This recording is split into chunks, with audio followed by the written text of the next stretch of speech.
오늘은 아름다움, 예수를 믿고 예수를 사랑하고 예수를 따르려 했던 사람들, 예수를 통해서 새로운 삶을 꿈꾸었던 사람들의 역사가 어떻게 진선미를 실현했는가, 그 중에서도 아름다움에 대해서 생각해 보겠습니다. 포항제일교회 옛 건물은 건축사적으로 로마네스크 양식이라고 불립니다. 이게 로마식이라는 말인데 사실 로마 시대에는 비슷한 건물들이 없었습니다. 이 양식이 제대로 정착된 것은 10세기 말에서 12세기 초, 중세 후반에 들어서는 중반쯤 되는 때입니다. 로마네스크라는 말은요, 이 로마 시대 때부터 있었던 단어가 아니에요. 18세기에 처음 만들어진 단어고 건축물에 적용된 것은 19세기 와서의 일입니다. 로마네스크 양식의 뒤를 이은 건물은 고딕 양식입니다. 뾰족한 첨탑, 돌로 그렇게 뾰족하게 높이 짓고요, 스테인드 글라스를 장식한 이 아름다움은 오늘날까지도 비길 수가 없는 신비함에 속합니다. 처음 이 고딕이란 말이 생길 때에 야만적인 클래식이 아닌이란 뜻이었지만 사실 지금 보면요, 고딕은요 클래식 중에 클래식인 거예요. 포스트 모더니즘이란 말이 지금은 철학, 문학, 예술 전반에 걸쳐서 쓰이고 있지만 사실 이 말이 포스트 모더니즘이 가장 먼저 나온 분야는 건축이에요. 이 모더니즘의 건축이 너무 단순미, 편리성, 효율만 쫓아가다가 이게 재미가 없다. 그래서요, 다시 고전적인 아름다움을 추구하기 시작했습니다. 지금은 여러분, 이 지성계의 차원의 학계에서는요, 이게 다 극복이 되었습니다. 이미 옛날 이야기가 되었습니다. 그런데 그때의 지식의 패러다임과 잔재가 아직도 많이 남아 있어서 다양한 곳에서 소위 안티 기독교의 소재로 쓰이고 있습니다. 그런 글을 쓰는 사람들 중에서는 일부는 알면서도 외면하고 한쪽만 강조한 사람이 있는가 하면은 잘 모르고, 꽤 유명한 TV나 방송에 신문에 글 쓰는 사람들 중에서도 굉장히 무식한 사람들 많습니다. 예술사에 대해서. 여러분, 이 고딕 건물은 중세의 사람들이 하나님의 영광을 위한 열정으로 교회를 지으면서 시작한 것입니다. 이 인류 역사에 이 하나님을 위한 열정이 예술 발전에 아주 중요한 원동력이 되었습니다. 물론 그리스, 로마의 화려한 시각 예술이 기독교 시대에 들어오면서 지체된 면이 있었습니다. 근데 이유가 있어요. 왜냐하면 구약 시대 때는 신의 형상을 만들지 말라 그랬잖아요. 그 종교 예술을 우상 숭배와 동일시했던 측면이 있습니다. 지난주에 우리가 본다라는 말 안에 우리가 그 영광을 보니라고 할 때에 신앙적인 언어와 그리고 이 사람을 보라라고 할 때에 객관적인 적대적인 시각, 이 두 본다에 긴장이 있다 그랬습니다. 창세기 맨 처음에도요, 또 다른 긴장이 나옵니다. 하나님이 천지를 창조하시고 보시기에 좋았더라. 이것은요, 이 창조세계의 아름다움, 시각 예술의 가능성을 말합니다. 근데 조금 뒤로 가면요, 보암직하고 뭡니까? 유혹의 언어죠. 혼란과 탐욕의 언어가 되어버린답니다. 그래서 여러분, 이 본다라는 말에 두 가지 면이 있어요. 안목의 정욕, 탐욕, 우상숭배의 가능성이 보는 것을 통해서. 여러분, 진선미라는 가치 중에서 이 가장 유혹으로 빠지기 쉬운 게 아름다움이라는 겁니다. 눈으로 들어와서 마음속에 자리 잡는 욕망. 여러분, 남자든 여자든요, 이성을 보고 예쁘다, 핸섬하다, 아름답다 하는 거는요, 지극히 자연스러운 하나님이 지으신 인간에 대한 경탄일 수 있지만 거기서 한 발만 더 나가면요, 이것이 건강하지 못한 욕망이 될 수 있습니다. 물질도 마찬가지예요. 여러분, 자동차를 보고 참 멋있다, 어떤 저택을 보고 참 아름답다 할 수 있지만 그것이 쉽게 욕망이 가고 그한테 고통이 되고 우상도 될 수 있는 것입니다. 그래서 하나님이 사람을 외모로 취하지 말라 하신 거예요. 사무엘상에 보면요, 사람은 외모를 보거니와 나 여호와는 뭘 본다고요? 중심을 보느니라. 이 중심이 뭔가? 이러면 쉽지 않은 말이에요. 이게 7절인데 12절에 가면 이에 사람을 보내어 그를 데려오매 다윗입니다. 그의 빛이 붉고 눈이 빼어나고 얼굴이 아름답더라 그랬어요. 여러분, 7절에 중심 외모를 보지 마라 그래놓고 12절에 뭐라 그럽니까? 다윗이 참 아름다운 소년이었다라고 말합니다. 이 아름다움이 뭐예요? 내면만의 아름다움입니까? 아니죠. 외모를 포함한 한 사람 전체적인 아름다움에 대한 말을 하는 거예요. 여기서 예술의 가능성이 있습니다. 예술의, 시각 예술의 위험성과 가능성이 함께 있는 겁니다. 한쪽에는 욕망과 우상숭배의 위험성이 있고, 그래서 어떤 형상도 만들지 말라 하는 게 유대교의 전통이었지만 그 전통 속에서 예수님이 한 사람의 형상으로 이 땅에 오셨잖아요. 그래서 이제는 사람들이 예수를 통해서 하나님의 형상을 볼 수 있고 표현할 수 있게 되는, 그래서 예수 탄생이라고 하는 것은 이 유대 그리스도교 전통에서 시각 예술의 가능성을 완전히 열어놓으신 전통 사건이 되는 것입니다. 그래서 미술, 건축 이런 예술들, 그 음악의 역사에까지 여러분 가장 큰 영향을 끼친 분이 세계 역사에서 예수 그리스도신 거예요. 그런데 지금의 그리스도교는 이 전통을 잃어버렸습니다. 한국에 들어온 근본주의 신앙, 이 근본주의는요 이런 특징이 있어요. 경건, 거룩이라고 할 때 그 표준을 뭘 안 하는데 둡니다. 나는 술을 안 마신다, 담배를 안 핀다, 나는 이상한 영화를 안 보고 춤추러도 안 다니고 어디도 안 가고, 그렇죠. 안 하고 끝도 없는 안 하고로 나의 경건을 증명하려고 합니다. 여러분, 불건전한 문화 접하지 않는 것 좋아요. 그게 필요하지만 그게 중심이 되면 안 된다는 거예요.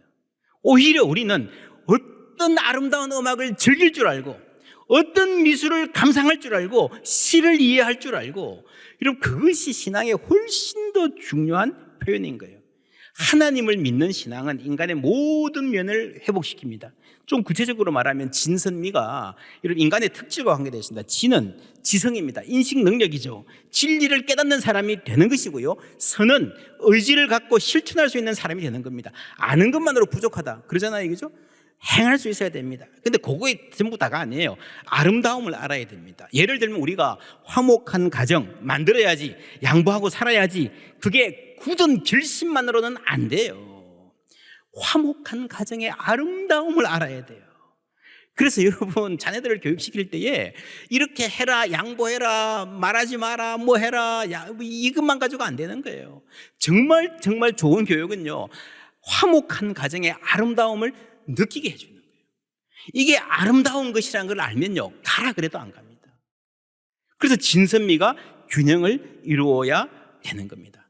섬긴다 그러면요, 섬기는 삶의 보람과 기쁨과 아름다움을 아는 거예요. 1절 2절 말씀 함께 읽습니다. 광야의 메마른 땅이 기뻐하며 사막이 백합화같이 피어 즐거워하며 무성하게 피어 기쁜 노래로 즐거워하며 레바논의 영광과 갈멜과 사론의 아름다움을 얻을 것이라. 그들이 여호와의 영광 곧 우리 하나님의 아름다움을 보리로다. 아멘. 예, 이런 아시죠? 여러분, 사막이 백합화같이 피고 아름답게 피고 우리가 그 아름다움을 아는 사람이 될 것이다. 이 진선미의 회복이, 그것이 구원의 인간의 회복이라고 하는 거예요. 여러분, 아름다움이 문제가 되는 것은요, 진리와 관계없이 추구하니까 문제가 되는 겁니다. 진리가 너희를 자유롭게 하리라 하셨잖아요. 우리가 진리의 뿌리를 내린다면 그만큼 우리는 자유로울 수 있습니다. 그 자유로움으로 아름다움을 즐길 수 있습니다. 하나님의 진리, 공동선, 우리만 선한 게 아니고요, 교회가 추구해야 될 것은 여러분 이 영흥동 주민들과 포항 사람들, 우리 사회 구성원들이 선하다고 하는 일을 우리가 헌신해야 됩니다. 그리고 저마다의 아름다움, 우리가 다 다르잖아요. 다 다른데 나는 너와 달라서 더 예쁜 거예요, 더 아름다운 거예요. 각자 아름다운 거예요. 문화도 그렇습니다. 여러분, 아프리카 문화, 유럽 문화, 남미 문화, 아시아 문화, 일본, 중국, 동남아, 타이 전부 다 나름대로 다른 아름다움이 다 있는 거예요. 그래서 여러분 문화적 열등감으로 이걸 내 걸 숨기거나 남의 것을 자꾸 흉내내려고 하니까요, 이게 잘못된 미의 기준입니다. 이 자유가 없는 거예요. 자유가 없으면 아름다울 수가 없습니다. 내가 느끼는 아름다움을 내 방식으로 자유롭게 표현할 수 있을 때의 삶이 풍성해지는 거예요. 너는 너다울 때가 가장 아름다워. 그죠? 누구 흉내내는 게 아니라 너는 너다울 때가, 나는 나다울 때가 가장 아름다운 거예요. 진리가 우리를 자유롭게 할 때 아름다움도 가능해질 줄 믿습니다. 여러분, 하나님의 말씀이 선포될 때 아멘 하는 것도요, 반응이에요. 들은 자의 책임이 거기서 시작되는 거예요. 우리가 이 아름다움이라고 하는, 예술이라고 하는 것은 하나님의 솜씨에 반응하는 것입니다. 그러면서 피조물의, 피조 세계의 아름다움에서 창조주의 아름다움과 사랑에까지 나아가는 것. 예수님 그러셨잖아요. 내가 곧 길이요 진리요 생명이다. 이건 단순히 우리가 죽어서 예수님 때문에 천국 간다라는 것만이 아니라, 그것도 물론 중심에 있지만 인간성의 총체적인 회복, 참 아름다움을 회복하는 길이 예수 안에 있다는 겁니다. 그래서 예수 안에서 우리가 풍성한 삶을 살 수 있습니다. 지금 인류가 예수를 보는 관점은요, 알게 모르게 마르크스주의의 영향을 굉장히 많이 받았습니다. 경제가 어느 정도 발전해서 잉여 생산이라는 것이 있어야 예술이 가능해진다. 그래야 발전한다. 기본적으로 예술은 사치다. 먹고 살만한 사람들이 남을 착취해가면서 하는 것이 예술이다. 그런 생각이 있는 거예요. 그럴까요? 원시인들이 동굴 벽화 남긴 거 보면요, 정말 아름다워요. 굉장히 섬세한 아름다움이 있어요. 그게 먹고 살만한 시대가 아니었어요. 수렵 채집하면서 뛰어다니던 시절에도 인간은 매력적인 작품을 남겼습니다. 노래하고 춤추고 살았어요. 우리 역사에도 길쌈하면서 노래하고 모내기 하면서 노래하고, 여러분 시간과 에너지가 남아 돌아서 예술을 하는 게 아니에요. 여러분 건축은 아주 독특한 예술입니다. 돌과 벽돌 아무리 좋은 여러분 건축 자재를 쌓아 놓아도요, 그거 별거 아닙니다. 그런데 여러분 건물은요, 다른 하나의 세계를 창조하는 힘이 있습니다. 아, 좋구나. 그런데 인간은 거기서 그치지 않습니다. 거기서 또 다른 미래를 꿈꾸는 거예요. 이 안에서 있을 법한 또 다른 삶을 꿈꾸기 시작하게 되는 겁니다. 그래서 우리가 여러분 어떤 건물에 문을 열고 들어오는 순간은요, 다른 한 세계로 들어가는 순간이라 할 수 있습니다. 사람들이 그 옛날에 중세시대 때 어려운 시기에, 인간 취급받지 못하던 그런 시기에 교회에 들어와서 마음의 피난처, 안식처를 찾고 그 이상을 꿈꾸었습니다. 현대에도 그 역사는 계속되었습니다. 우리가 교회를 올 때도 그렇습니다. 이런 예도 있어요. 예수 안 믿는 사람이라 하더라도. 여러분 아십니까? 예전에 독재시대에 명동성당이나 어떤 교회에 이 사회에서 막 밀려서 쫓겨서 갈 데가 없으면요, 교회로 피난을 갔습니다. 그들의 신체가 물리적으로 보호될 뿐 아니라 거기에는 그 이상의 기대가 있습니다. 이 차가운 세상, 우리를 인간 대접해주지 않는 세상, 위험한 이 세상이 이 안에 있으면서 우리가 용납받는 거구나, 이게 따뜻한 사람들이 세상에는 있구나 라고 하면서 새로운 세계를 꿈꾸는 이 매트릭스, 모태가 될 수 있는 겁니다. 그래서 힘없는 사람들이 자신을 보호하기 위해서 더 이상 특정한 공간으로 숨어들어야 할 필요가 없는 세상을 거기서 꿈꿀 수 있는 거예요. 그것이 교회의 존재 이유입니다. 새로운 세계로 향하는 문을 연다면 여러분 예술이 그 일을 가장 잘 도울 수 있습니다. 우리는 그림 앞에 서서 새로운 세계를 상상하고 그 세계에 빠져들기도 합니다. 모네의 풍경화를 보면서 꽃이 만발한 언덕에서 일어날 법한 어떤 스토리를 우리는 상상합니다. 음악도요, 우리에게 다른 세계를 꿈꾸게 합니다. 예배 음악 물론이고 클래식 음악 당연하고요, 심지어 유행가를 들으면서도 우리는 감상에 깊이 빠지기도 하고 울기도 하고, 내가 사랑받는 어떤 세계를 생각하는 거예요. 내가 어떤 죽도록 누군가를 사랑하는 그런 어떤 대상에 대한 생각을 가져보는 거예요. 신기하게도 그런 사랑을 한 번도 경험한 적이 없는 사람들도 음악을 통해서 그러한 감상에 젖어들 수 있습니다. 그래서 예술은 본질적으로 우리가 가보지 않았던 어떤 나라에 대한 그리움, 내가 살아보지는 못했지만 살고 싶은 어떤 삶에 대한 동경이 녹아있다라고 볼 수 있습니다. 어떤 예술은 인간의 진짜 고향에서 온 초청장일 수 있습니다. 복음은 한마디로 말하면 회복이에요. 인간의 모든 면이 회복되는 겁니다. 지성과 의지와 감성이 다 회복되는 겁니다. 오늘 말씀에 말 못하는 자들은 노래하리니 이런 말이 나와요. 여러분 말 못하는 사람이 그 장애가 치유돼서 어느 기능이 회복된다, 그래서 정보를 주고받을 수 있게 된다는 것보다 훨씬 더 고차원의 이야기잖아요. 인간은 단순히 먹고 살기 위해서 의사소통하는 그냥 객관적인 정보를 주고받아서 만족하고 살 수 있는 존재가 아니에요. 말 못하는 자들이 노래하리니, 여러분 인간은 노래하기 위해서 창조되었다. 이사야 43장 21절 함께 읽습니다. 이 백성은 내가 나를 위하여 지었나니 나를 찬송하게 하려 함이니라. 예, 이 말은요, 피라미드 지을 때 노예들에게 시키듯이 너 내가 높으니까 날 찬송해, 그게 아니에요. 여러분 기분 좋을 때 뭐 하세요? 정말 기분이 좋으면 나도 모르게 노래가 나오잖아요. 콧노래라도 나오잖아요. 그렇죠? 정말 사람이 기쁘면 춤출 줄 몰라도 어깨춤이 막 나오잖아요. 그 기쁨의 궁극쯤에 찬송이 있는 거예요. 가장 기쁠 때 인간은 노래합니다. 노래하는 삶이 복된 삶, 즐거운 삶이고요. 그게 찬송하는 삶이 될 때 인간은 최고의 기쁨을 느낄 것이다 라는 계시. 그래서 여러분들이 찬송의 삶을 살게 될 것이다 라는 말은요, 최고의 기쁨을 내가 너희들에게 선물로 줄 것이라는 하나님의 약속인 줄 믿습니다. 인간은 그 기쁨을 위해서 창조된 거예요. 여러분, 인간은 그래서 본질적으로 다른 세계를 꿈꾸는, 그걸 표현해낼 수 있는 예술적 존재입니다. 그러기 위해서 필요한 것, 영감, 인스피레이션입니다. 영감이 있어야 사람은 새로운 꿈을 꾸는 거죠. We need inspiration.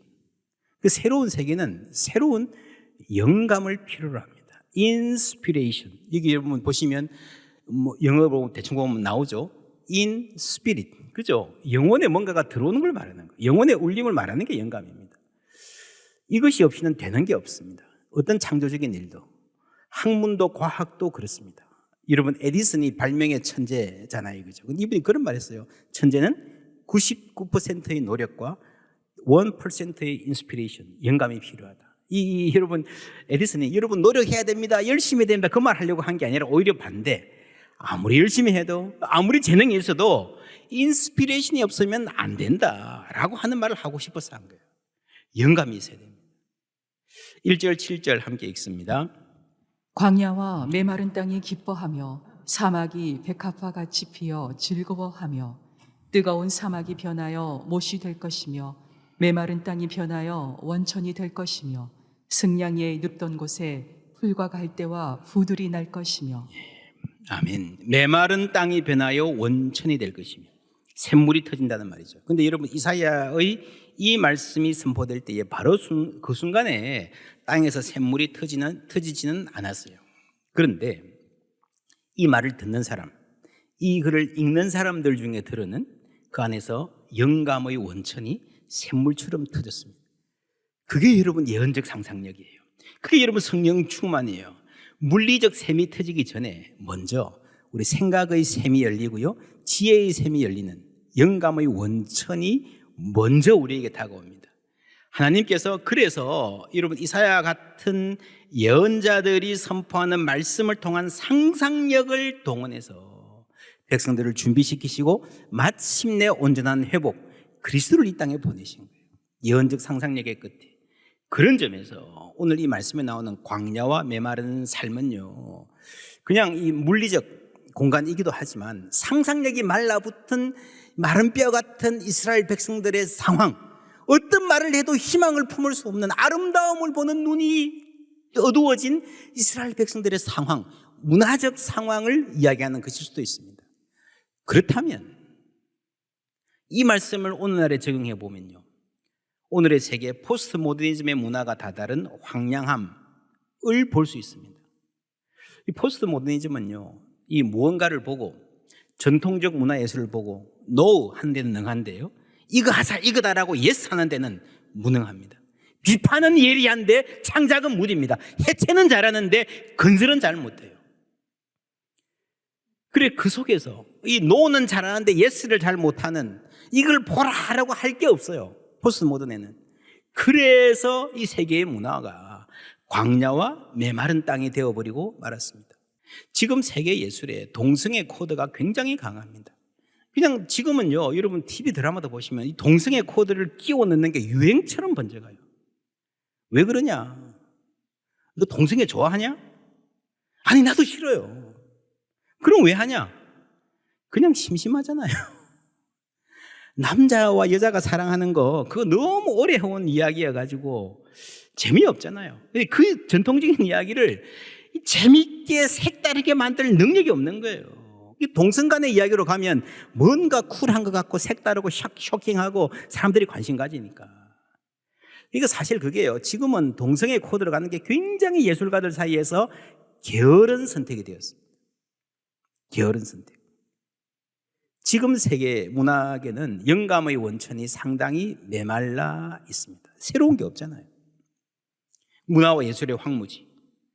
그 혼탁한 공기와 썩은 물을 우리가 마시고 살고 있습니다. 그래서 우리는 지금 인류 역사상 가장 신선한 영감의 원천이 되었던 분에게 다시 주목할 필요가 있습니다. 예수는 누구인가? 이 책은 이 주제를 잘 다루고 있는, 우리가 지금 시리즈에 다루고 있는 주제를 잘 다루고 있는 책입니다. 이 책에 이런 내용이 나옵니다. 시스텐 채플의 천정, 다빈치 최후의 만찬, 렘브란트의 탕자의 기한, 미켈란젤로의 피에타. 이런 예술 작품이 없는 세상을 우리가 상상하기 할 수 있을까? 여러분, 세계 예술가를 크게 보면요, 이 세계 예술사의 최고의 천재들이 예수님을 위한 작품을 만들었습니다. 음악의 역사 마찬가지입니다. 아무리 뛰어난 현대 예술가들도요, 그 옛날에 예수의 영광을 위해서 작곡하고 연주했던 이들, 바하, 핸델, 그렇죠. 그분들이 만들었던 음악의 토대가 없었으면 현대 음악은 불가능했습니다. 그 시대는 천재들의 시대였습니다. 천재들이 태어났나마니 모르겠어요. 중요한 것은요, 천재를 천재로 만든 것이 무엇인가입니다. 이건 재능만으로, 노력만으로 되지 않습니다. In spirit, 영감, 영혼을 울리는 힘이 있어야 예술이 되는 거예요. 그 수많은 예술가들에게 최고의 영감을 부여한 한 사람, 세계 역사상 최고 수준의 예술 작품들의 주제가 된 그 한 분, 오늘 우리가 예배하고 있는 그리스도이십니다. 교회는 카타콤에서도 모였고, 예나 지금이나 오두막 주택 개조한 가게, 시장에서도 모이고 있다. 역사상 가장 수려한 건축물 중 일부는 세상의 수많은 채플 교회, 바실리카, 선교 지회, 수도원 성당 중에 있다.